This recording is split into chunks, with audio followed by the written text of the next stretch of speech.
Assalamualaikum warahmatullahi wabarakatuh. Kami dari kelompok 4 izin mempresentasikan mengenai Peraturan Badan Pengawasan Obat dan Makanan Nomor 25 Tahun 2019 tentang pedoman cara pembuatan kosmetika yang baik. Di sini beranggotakan ada saya sendiri, Najwa Soraya Permana, Putri Fitriana, Rahma Septia Nadila, Raisa Laila Rahma, Raka Dwi Handayani, Raka Indrasta, Regita Alia, Rizky Putri, Salma Atifa Zahra, Salameda Reswara. Baik, untuk sistem manajemen mutu memiliki tujuan untuk mencapai kebijakan dan tujuan yang ditetapkan. Kemudian ada komponen, ada struktur organisasi, tugas dan fungsi, tanggung jawab, prosedur dan instruksi, proses, serta sumber daya. Kemudian ada karakteristik, disesuaikan dengan kegiatan perusahaan, kemudian memperhatikan karakteristik produk, dan mengikuti pedoman yang ditetapkan. Yang terakhir ada jaminan mutu, ada pengambilan sampel, pengujian bahan awal, produk antara dan produk jadi, kemudian penentuan status lulus atau ditolak berdasarkan hasil pemeriksaan. Selanjutnya personalia. Tujuannya untuk jumlah yang cukup, memiliki pengetahuan, memiliki pengalaman, keterampilan, dan kemampuan sesuai dengan tugas. Ya, untuk personalia dibagi menjadi dua, yaitu organisasi, kualifikasi, dan tanggung jawab. Yang pertama berperan dan memiliki kualifikasi sesuai dengan posisinya. Yang kedua tanggung jawab dan peran yang jelas.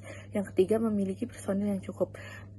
Yang kedua ada pelatihan, yaitu memiliki pelatihan yang sesuai dengan prinsip CPKB. Selanjutnya ada bangunan dan fasilitas. Yang pertama, pencegahan kontaminasi melalui produk kesehatan aman dan pembersihan. Yang kedua, gunakan garis pembatas, tirai plastik, dan penyekat fleksibel. Yang ketiga, ruang ganti dan toilet terpisah dari area produksi. Yang keempat, area khusus untuk penerimaan, penyimpanan, pengolahan, dan pengemasan. Yang kelima, dinding, langit-langit, dan lantai mudah dibersihkan. Yang keenam, ventilasi dan saluran pembangunan memadai. Yang ketujuh, laboratorium terpisah dari area produksi. Yang kedelapan, penyimpanan luas dengan pemisahan bahan karantina dan pengukur suhu atau kelembapan. Selanjutnya ada peralatan, didesain dan ditempatkan sesuai dengan kebutuhan produk yang akan dibuat. Yang pertama ada desain dan konstruksi, peralatan yang bersentuhan dengan bahan tidak boleh bereaksi atau menyerap bahan tersebut. Kemudian peralatan harus bebas dari efek merugikan seperti kebocoran, tetesan pelumas, atau modifikasi yang salah. Peralatan harus mudah dibersihkan dan peralatan untuk bahan mudah terbakar harus tahan ledakan. Yang kedua, yaitu ada instalasi dan penempatan. Peralatan ditempatkan untuk menghindari kesesakan dan diberi tanda yang jelas agar tidak terjadi campur baur antar produk. Kemudian saluran air, uap, dan udara bertekanan atau vakum harus mudah dijangkau selama produksi dan diberi tanda yang jelas. Yang terakhir yaitu sistem penunjang seperti tata udara, pengolahan air, udara bertekanan, dan gas seperti nitrogen harus mudah dikenali dan berfungsi dengan baik. Yang ketiga ada pemeliharaan, peralatan untuk menimbang, mengukur, menguji, dan mencatat, dirawat, dan dikalibrasi secara berkala. Semua catatan perawatan dan kalibrasi disimpan dengan baik. Kemudian ada sanitasi dan hygiene diterapkan untuk mencegah kontaminasi dalam proses produksi meliputi personil, bangunan dan fasilitas, peralatan perlengkapan, bahan baku, dan proses termasuk wadahnya. Yang pertama itu ada personalia. Personalianya itu harus sehat dan menjalani pemeriksaan kesehatan rutin, kemudian menerapkan kebersihan diri yang baik dan melaporkan kondisi mencurigakan. Kemudian yang ketiga, tidak boleh bekerja jika sakit atau memiliki luka bakar. Keempat, dilarang menyentuh langsung bahan atau produk.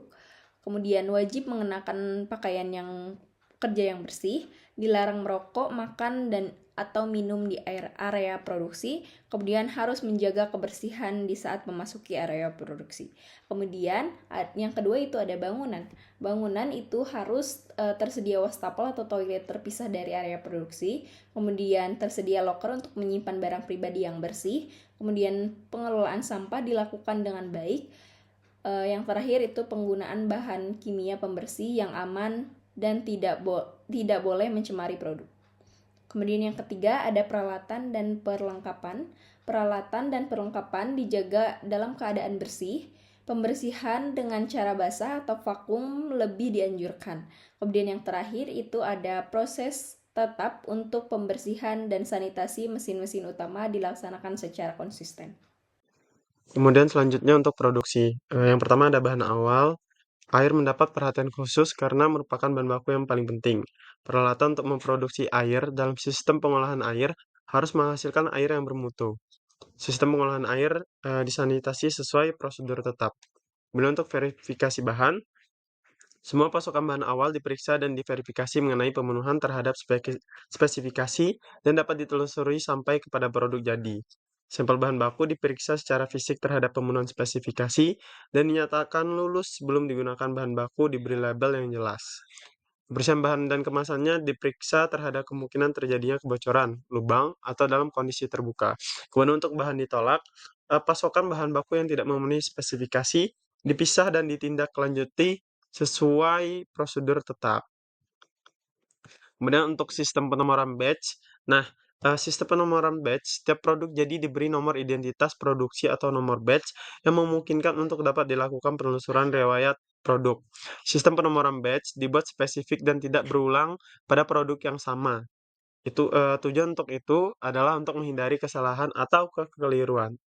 Bila memungkinkan, nomor batch dicetak pada label kemasan primer dan kemasan sekunder. Catatan pemberian nomor batch dipelihara. Kemudian untuk penimbangan dan pengukuran, penimbangan dilakukan di ruang timbang menggunakan peralatan yang telah dikalibrasi. Semua pelaksanaan, penimbangan dan pengukuran dicatat dan jika memungkinkan disaksikan oleh personil yang berbeda. Kemudian untuk pelabelan dan pengemasan, kesiapan lini pengemasan dilakukan sebelum lini pengemasan dioperasikan antara lain A. Peralatan bersih dan berfungsi baik. B. Lini dikosongkan dari seluruh bahan dan produk yang dikemas sebelumnya. Untuk prosedur dan pengolahan, semua bahan awal harus lulus uji sesuai spesifikasi yang ditetapkan. Semua prosedur pembuatan dilaksanakan sesuai prosedur tetap tertulis. Semua pengawasan selama proses yang diperlukan harus dilaksanakan dan dicatat. Produk ruahan diberi penandaan sampai dinyatakan lulus oleh bagian pengawasan mutu. Perlu perhatian khusus terhadap kemungkinan terjadinya kontaminasi silang pada semua tahap proses pengolahan. Kemudian untuk produk kering, penanganan bahan baku kering dan produk kering memerlukan perhatian khusus. Untuk itu, bila diperlukan dapat digunakan fasilitas pengendalian debu atau fasilitas vakum atau cara lain yang sesuai. Kemudian untuk produk basah, cairan cream lotion diproduksi sedemikian untuk melindungi produk dari kontaminasi lain. Kemudian produk jadi, karantina, dan pengiriman ke produk jadi. Semua produk jadi mendapatkan persetujuan terlebih dahulu dari bagian pengawasan mutu sebelum didistribusikan. Selanjutnya ada pengawasan mutu. Pengawasan mutu bertujuan untuk menjamin produk dibuat dari bahan yang benar, bermutu, dalam jumlah sesuai, dan dengan kondisi pembuatan yang tepat sesuai dengan prosedur. Pengawasan mutu mencakup pengambilan sampel, pemeriksaan, pengujian bahan awal, produk dalam proses, produk antara, produk ruahan, dan produk jadi. Jika diperlukan, pengawasan mutu juga mencakup pemantauan lingkungan, pengkajian batch dokumen, program sampel tertinggal, pengujian stabilitas, serta pemeliharaan data spesifikasi bahan awal dan produk jadi. Dalam pengawasan mutu terdapat dua hal. Yang pertama ada pengolahan ulang.